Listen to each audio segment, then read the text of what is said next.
Okay, well, thank you very much, Sharon, for putting this together, and thank you to L'Dor Va-Dor for hosting us.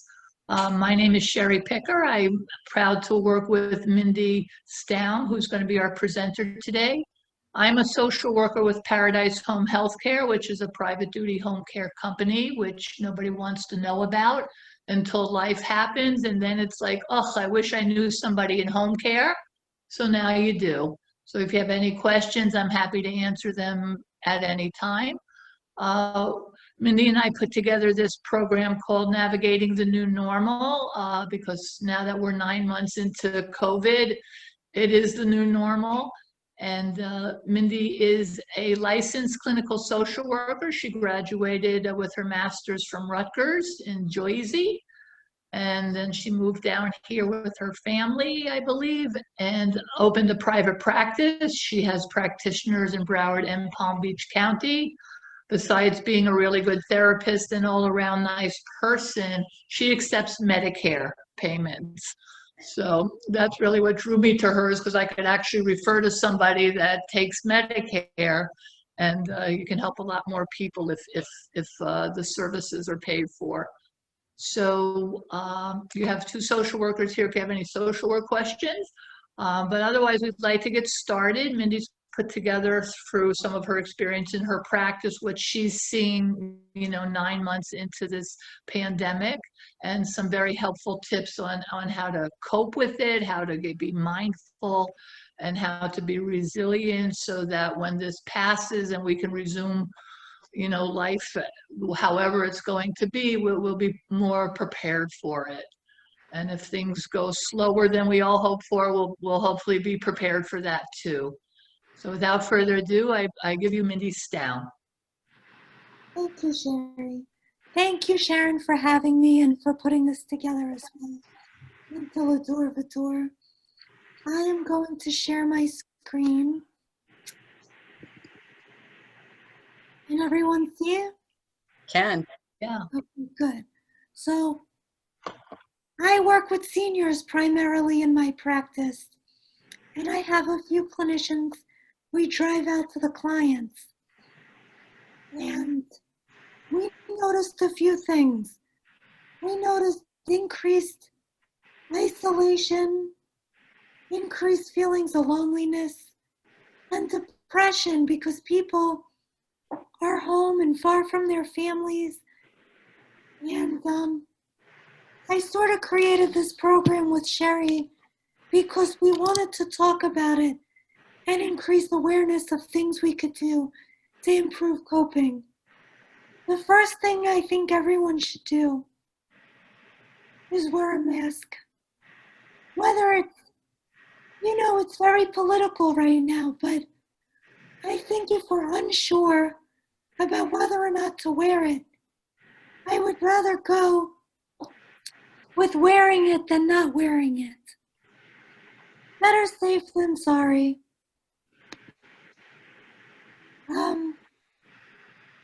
Basically, people are keeping in touch with each other through technology.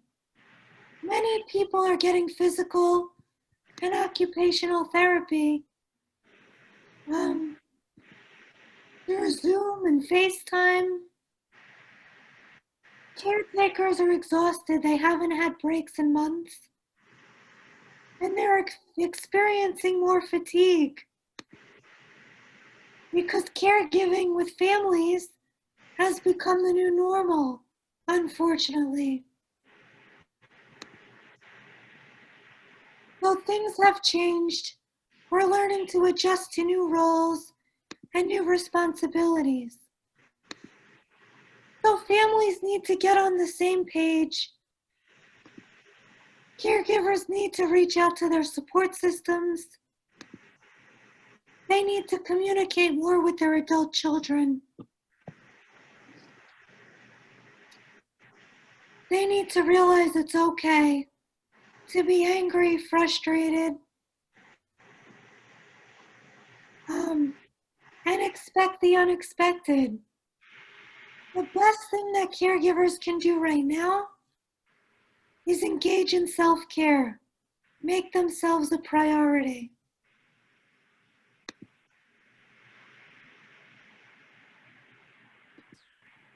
That can include reading a book, going to the beach, going for a walk.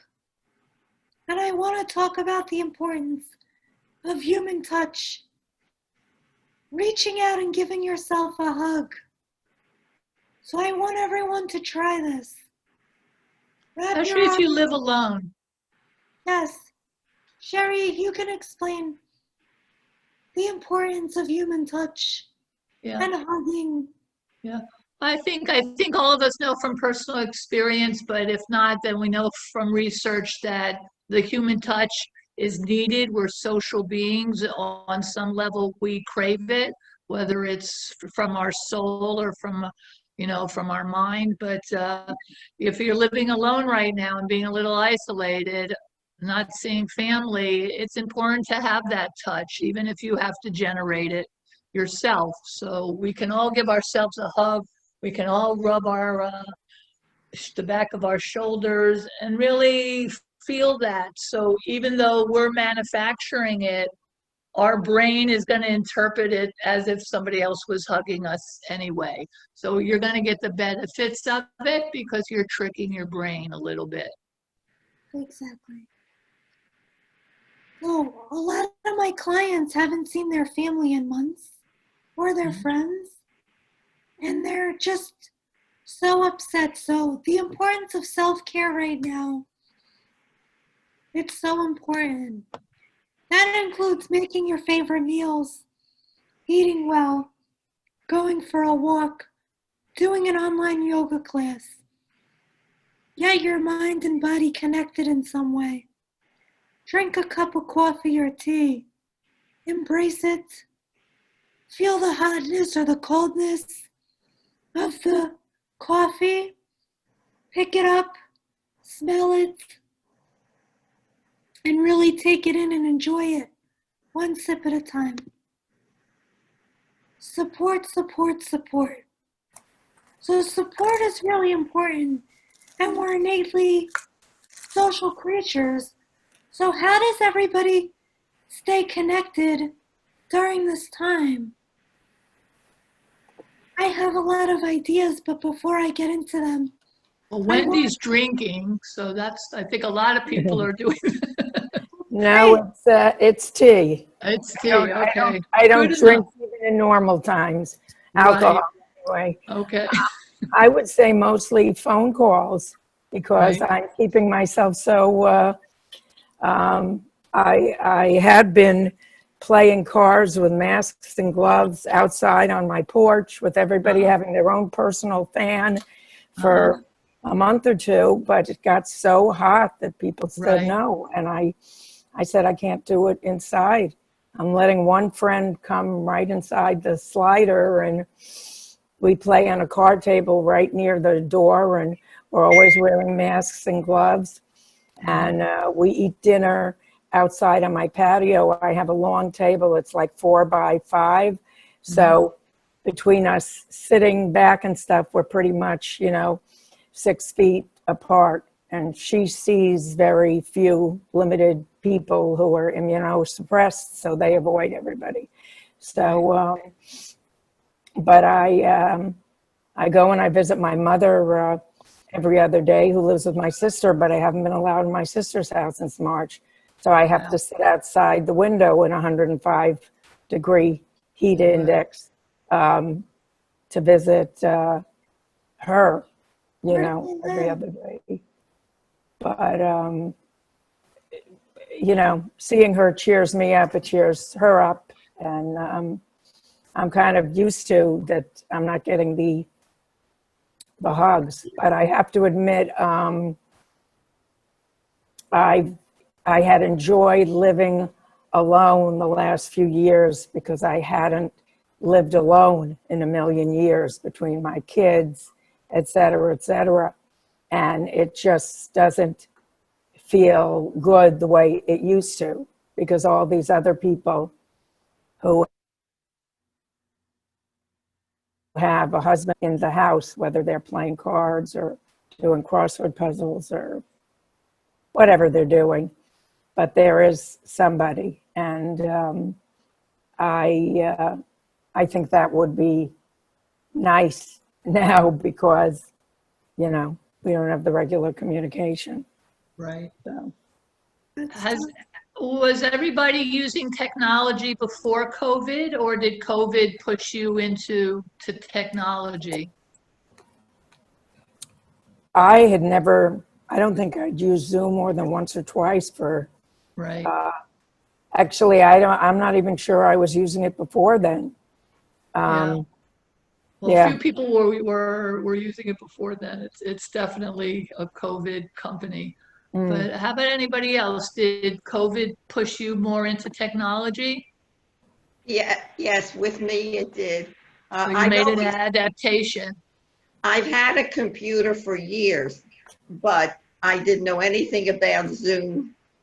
And I'm in my 90s, and my daughter finally said it's time to get a smartphone. I've had one of these dumb phones for 20 years, Right. and I liked it. I didn't need all the other stuff, but they felt I should have it. So yeah, she taught me how to, use Zoom. She put the icon on the computer, so Right. I know how to get in. I see friends, I see family, grandchildren on Zoom and Facebook. Right. So Well, something else that one of my clients suggested is sort of getting together in the driveway, like what Wendy was saying. Mm. Like the people sit far apart so they don't feel so alone. Yeah, now that it's gonna get cooler and it's, feasible, we can start using the outdoors better. I thought that was a nice idea. Yeah, Well, people have been doing that in my neighborhood for a while. right. The only thing that I've noticed about that, because we were taking walks around the neighborhood, and they kept changing what's safe and what isn't safe. And myself and my friend were the only ones wearing masks. And I know at one end there'd be groups of people who would walk in 4 or 6 feet apart without masks. And I remember Sanjay Gupta had said, when the question was asked about if the wind is blowing, and if the wind is blowing, then, whatever it is getting spread more than Right. 6 feet. And it just happened one night when there were about a dozen people near us, and I was staying my distance, but everybody was a few feet apart. I had a mask on and I started sneezing. Now, I didn't have COVID, but I thought, isn't it a coincidence, a strange coincidence, that the one sneezing Right. had the mask on? Because if it had been somebody else who hadn't, all 14 of us there, whatever, could have Right. gotten sick. And I've been hesitant in terms of sitting out with groups of people like that. There is something Right. that they do in the neighborhood called pandemic bingo, where they have a dozen people that are like 10 feet apart with masks and gloves. And it's a fundraiser. You pay like $10, and prizes are things like disinfectant wipes and things people find hard to get but can use. And the money goes to the soup kitchen. And I've gone every couple of weeks, but I'm hesitant because a lot of people do not wear their masks correctly. I'm a retired nurse, so I can wear my mask noon and night, and it doesn't bother me. But I'm sure many of you have been in stores and it's below the nose, it's above the mouth. Or when you ask somebody a question, you say, "I'm sorry, I can't hear you." They pull their mask down Right. to talk to you. And then if you say, "Put your mask back on," people can get annoyed at you. Right. So I don't, and I have a lot of chronic illnesses. I don't have low blood counts or anything, but I have a lot of chronic illnesses. And now I'm active. Because of that, and I do have asthma, though it rarely acts up. So I just feel like somebody like me that would end up in the hospital, Of course. would be Better safe than sorry. Wendy, what community are you in? Are you in Valencia? Something happened to her, Now, her internet. can you hear me now? Yeah. Yeah. Okay. How much safer do you feel things are now than they were a month ago? Because I know the statistics, you know, they're not 10 to 15% positivity now, but they're supposed to be 5 or below. And generally they're still between 5 and 6. I know they've opened up more things. But I don't think it's long enough since Labor Day to see how the Labor Day holiday weekend affected things, because I expect Right. to purge them out. No, Oh, but so- Florida is more, we're in phase 2, like libraries are open now. I think you can dine in more places. So we're moving towards more opening, but you know, it's an individual choice of how much risk you're willing to absorb and what safety measures you're willing to take for yourself and for others. So, I mean, If you- it's sad that it's become so political when really such a simple thing can prevent so much pain. This is what I tell my clients. If you have an underlying condition, put yourself at risk only for necessity. You know, depending on what the condition is. well, Right. Sharon knows I have a long list. I wouldn't be Right. able to leave the house ever. Right. Well, And so, Wendy, maybe you pick and choose what you're comfortable with. What you're comfortable with, maybe someone else wouldn't be. yeah. Well, I know there's a cousin that I haven't seen in a long time that I'm very close to, who said she has MS, and that she's finally, you know, having more good days than bad. And she said Good. to call her when I'm feeling okay, and she'll come over. But other than this one friend who I let in like a foot in the door, I haven't really been having people in. I have to admit, I've had handymen or repair people. Right. But they wear masks, right? Yeah, well, I didn't even ask my cousin. I probably should call her and tell her that if she's going to be here for, you know, in the house, that she's still going to have to wear the mask. I don't know about that. Right. Because it's a good point, but I haven't seen her in ages, and we're very close. And I know she wouldn't, you know, nobody wants to sit out in the heat. Right. Even though I'm covered and I have fans, you can only handle it so long. Yeah. A good point. Okay. Well, Oh, by the way, and Sharon knows this, early on in the pandemic, I had a very close cousin, a first cousin, who got COVID beginning of like end of March. And he was miserable for months on a ventilator, et cetera, et cetera. And then he ended up dying anyway. Like May 22nd, and he was young. He was 66, and you know, average, skinnier than average. You know, I know he had some health issues. I would say not major, but he was the type of person who didn't complain. But I know he had pneumonia once or twice in the last few years, and I'm sure that didn't help.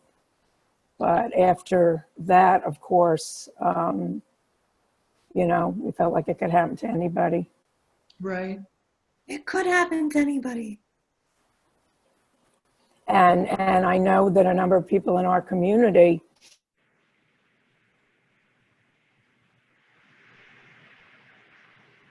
Go ahead. Her internet, she has problems with her internet, Mindy. Right. So I would recommend to just keep going. Yeah. Okay. So people innately want to help. This has been my especially if you've been near them. But all those people have either recovered at home or gone to the hospital and then recovered. except for some of the very early ones, which, again, I think they were much older and Right. had a lot of other things. Right. Right. Are any Yes, Wendy, let's let Are Mindy any of get you on with her. caregivers? Yeah. Are any of you caregivers for someone other than yourself? No? I Or- was or- somewhat, but now that my sister doesn't let me in the house, but Right. let's see it anyway. All right. Maybe I can help her with it. Okay. So anxiety stems from uncertainty. And throughout the pandemic, we've had a lot of uncertainty. So I came up with some things that I thought could help alleviate anxiety during this time, or a time that somebody is sick, or really with all the little that's known. Well, my first thing is the 5-point star. So you'll go, inhale, hold your breath for 8 seconds, and exhale. And you're going to do this again. And this automatically creates a feeling of calmness. So what I like to say is imagine all of your lungs sucking in all of your anxiety inside and pushing it out. So every time you exhale, you're letting go of everything throughout your body. That's Again- called deep breathing. Go ahead. Yeah, no, again, this might seem trite or you've heard it before, but it automatically changes your pulse, your respiration, and your heart rate. So whether it's COVID related or whatever, and someone says, remember to breathe, there's a scientific reason. It automatically calms you down. So I can only recommend that you try it. Sharon? Yeah. Mindy, it's funny because before COVID, I was doing Tai Chi with a gentleman, and we had a class of about 10 people. I did that for about 1.5 years, and we did a lot of breathing, but differently. He called it prenatal breathing, like what you're supposed to, the way you're supposed to breathe when you are going to deliver a baby. You know, you're breathing from your stomach rather than your chest. Right. Yeah. And it's funny because at one point I had kind of mid to high blood pressure problems. And when I do this breathing exercise that I learned through Tai Chi, which is very similar to what you've got here, I have no problem with blood pressure whatsoever. So, so it's a Testimonial. wonderful thing. It's a beautiful thing.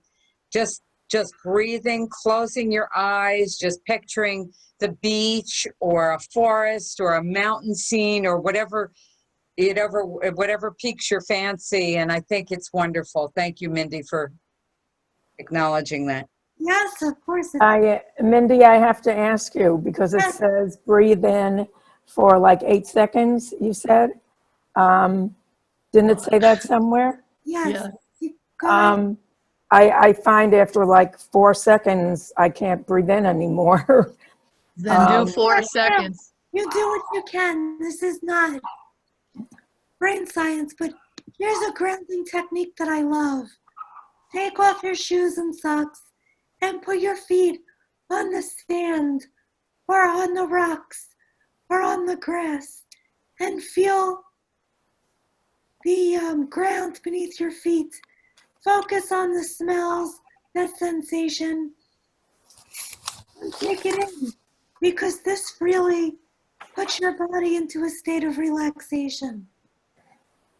These are all different grounding techniques, which means that the goal is to increase the connection between your mind and your body to connect to your most authentic self. Oh, this tells you what grounding is. So the cycle of anxiety You have a situation, it creates a fight or flight response. You have negative thoughts that either increase or decrease your anxiety. And your greater belief in your ability to control your response is going to help you calm yourself down. The next one is one of my favorites. This is my favorite because you can do this anywhere, regardless of where you are. So look around and list 5 things you could see. 4 things you could feel: a pen, a piece of paper, your desk. Notice what it feels like on your fingers. Listen to 3 things you can hear. Do you hear birds outside? Do you hear your children screaming? Grandchildren? Your phone? 2 things you can smell. Whether it's your coffee, tea, Sprite, water. And 1 thing you can taste. By doing all of these things, you're becoming more centered and connecting to your authentic self. This one I like as well. When you're in an anxiety-provoking situation, let your eyes wander around the room. Start counting things that you see. Focus on them, take them in. Here's different grounding techniques. Breathe slowly and steadily, like Sharon said, from your core. Call a friend to chat. Wiggle your fingers or your toes. Eat or drink something hot or cold. Meditate.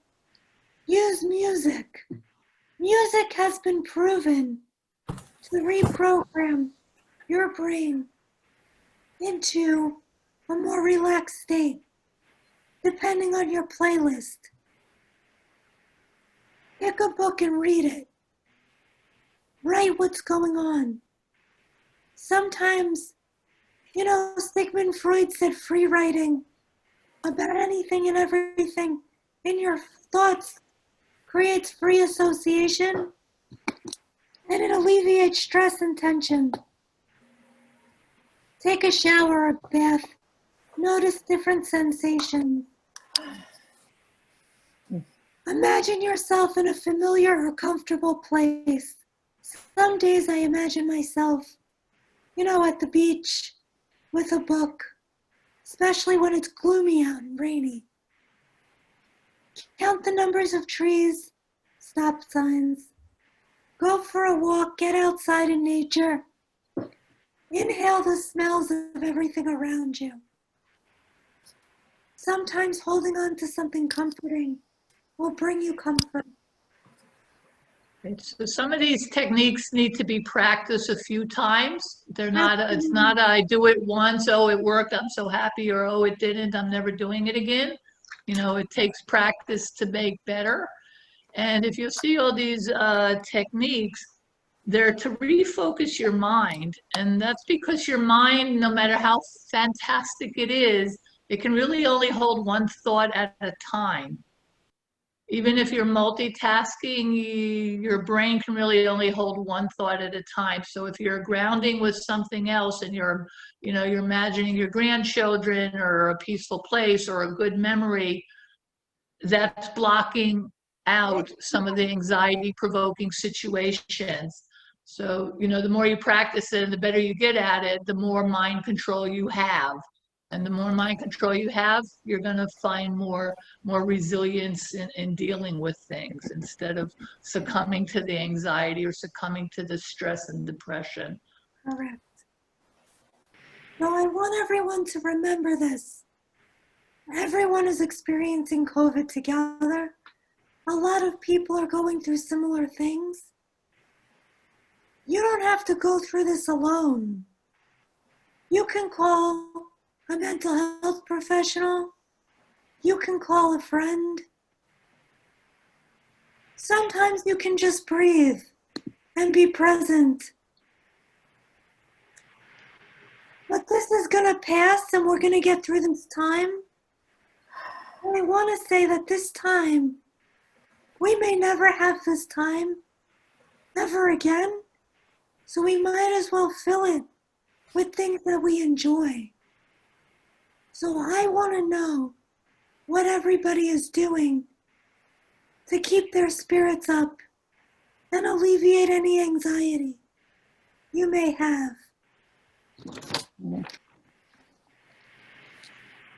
What are the Gensers doing? Actually, I think I'm going to be starting a job. I applied to do the census thing months Oh, good. ago, and they called me today. Oh, good. So you're That'll going to be take time. counting. And, going door to door, we go through some training. I just have to believe that they really do give you the right safety measures. Right, And that'll force me to exercise a little too. right. That has been a problem, making sure to exercise during Right. this. Volunteering, such an excellent thing to do. 100%. And an added thing about volunteering, again, if you live alone, there's going to be people that notice that, oh, Wendy didn't show up today. I'll have to give her a call. So it's a way, especially for single seniors, to be in the thick of things, do good works, but also be part of something where you'll be missed if you're missing. What about you, Ms. Levin? Well, How are you passing these months? well, I do walk outside in the neighborhood. I don't go into buildings. I don't go into food stores or any building. Everything is outdoors, whatever I do. So I go walking for a half hour, a couple times a week or 3 times. The other days I'll do an exercise class on Zoom. Good. And I read. I'm reading more than I ever did before. Me too. And I do Sudoku to keep my brain working. Good. And so, yeah, I don't find it a problem passing the time. I seem to find things. I do everything slow, so it takes me a week where it used to take me a day, but Right. It doesn't matter. So I'm coping. Good. That's great. Well, everybody, you have to do the best you can, and everybody has their way of doing things to make them happy. Right. 100%. What do we do when, like, on day 12 of like monotony, it gets to us? Like I find every couple of weeks, all of a sudden it really gets to me that, like, it's going to be months before a vaccine. It's going to be longer to, things really get back to normal. Will I ever get on So try something different. cross the ocean again? So try something So- different. Okay. So try something different. Okay, that's Maybe good. something you have read in the paper or in a book might give you an idea. Oh, I mean, just using this as an example. Right. I'll buy a little instrument and start learning how to play it. Not Right. that you're going to really be a musician, but if you do, that's my thinking, to try to Mhm. find Right. things that you wouldn't normally do. We have the time now. We have the time. I That's think that's what- what Mindy was alluding to, that there is try a silver something. lining. Yeah. Thank you. I was saying we're never going to have this time ever again. Hopefully. Hopefully. In our lifetime. Let's hope there's not more pandemics ahead. Yeah, in 100 years. Maybe. Thank you guys for having me, all of you. Thank you, Does anyone Wendy. have any Thank you questions? very much, Sherry, for bringing this Sure. to us. Thank you very much for everybody attending. I appreciate Wendy and Maida and Thank you Ruth. very much. Thank you so Shana much. Tova, have a healthy, happy, and Yes, everybody have a healthy, Thank you. happy. Thank you. Please share that we're going to be having High Holy Day services online, L'Dor Va-Dor. Just go to our website, www.ledorvador.org, And we'll have Rosh Hashanah, Erev Rosh Hashanah next Friday night. Of course, we'll have tomorrow night's Shabbat. We'll have a morning program on Saturday. And then after that, we're going to have a Zoom at 12 noon, Schmooze and Zoom. And then we're going to have 3 services for Yom Kippur with an interfaith dialogue and a Zoom and Schmooze in the afternoon. Wow. So we're really going to have a lot of programming for high holidays. We're working very hard to produce the best high holiday services that we possibly can. Rabbi has really done a lot for That's this. terrific. So Yes. yeah. So pass along the link, ledorvador.org, to your friends, neighbors, family, so that everybody can enjoy the high holidays. I wish you all a happy, a healthy, a new year filled with love, peace, and life. And that one day soon they'll come with a anecdote and we won't have to have this virus around anymore. So Amen. thank you for attending. Thank you, Mindy and Sherry, for bringing Sure. this to Thank us. you And very Sharon, much. it's Thank you. Sharon, it's wonderful that Yeah. what you're all doing. You're bringing so many programs through the month, which are so Yes. interesting. I Yeah. intend to post them. Thank you, Ruth. Sharon, It really Thank you. is appreciated. I really do. Thanks. If anybody needs a caretaker, can you please share Sherry's information as well? Yeah, if you ever need- Yes, if you ever- actually. She really cares. You know, when somebody has a really good fit with a caretaker, it's magical. So, if anyone knows of anybody, Yeah, if anyone needs help or has any questions or long-term care insurance questions, doesn't cost anything to talk to me. I'll be happy to share whatever I know. and she really cares. She's a social worker. There you go.